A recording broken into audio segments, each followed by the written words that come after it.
fa nanatateraka asa sosialy ny fikambanana gasy tsara fomba androany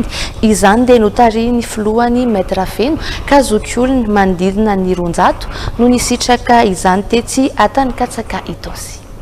Araka ny fafanaon'ny fikambanana gasy tsara fomba dia zokiolona manodidina ny 200 no nisitraka fanomezana tetsy amin'ny doany Nendrasoabe mifanatrika androany.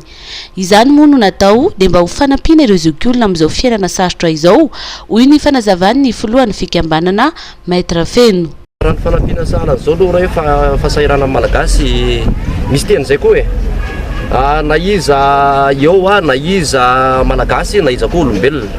Rehefa tsy ao amin'ny zanak'olombelona ny zoto sy ny finiavana sy ny fanetretena dia sahirana foana ny olona ka ny toe-tsaina no mampandroso ary ny toe-tsaina madio no manasa lavitra fa ny malagasy sasany fa tsy ny rehetra ho eo misy mba manatsaina sy manam-panahy ihany fa ny toe-tsaina maloto ny tena mampihevitra ary ny fitiavan-tena ihany koa mampiletika fa ny fitiavana ny olona sy ny fanasoavana ny mpiarabelona na niza zany na iza koa mety ho mpitatana fikambanana sy ny mpitatana eto amin'ity tany dia rehefa atao ampitiavana ny zavatra rehetra dia misy tsodrano ary rehefa tanterahana mpifaliana izy dia manome fitahina ka raha hoe ho an'ny vahoaka sahirana tsy voarefiny ao anatin'ny fon'ny olona sy ny sain'ny zanak'olombelona ny vola samy manana fa nisany tsy mitovy.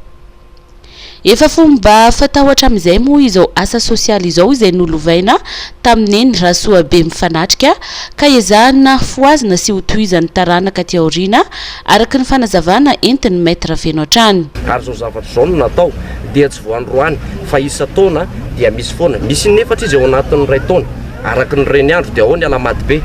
ao ihany koa ny alahasaty, ao ny alakosy dia zao tsika zao adjady araka ny fomba fanisana andro navelan'ireo razana zay nendohan'ny tena dia zany no karakaraina satria no rano tantara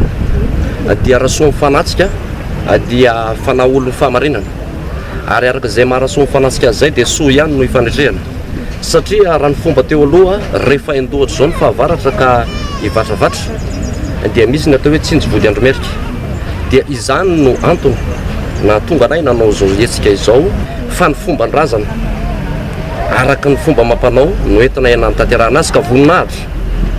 ho anay mpandalina ny entin-drazana sy ny mpitsabo ny mpaharazana rehetra eto Madagasikara no mandimby sy mandova ny fahendrena tsara navelan'ireo razana masina natao tody. Ny gasy tsara fomba moa dia fikambanana iray mandala ny fomba nentim-paharazana izay manasoa sy manampy ny vahoaka amin'ny alalan'ny fitsaboana ary manamaivana ny fahasairanan'izy ireo amin'izao krizy iainan'ny firenena izao.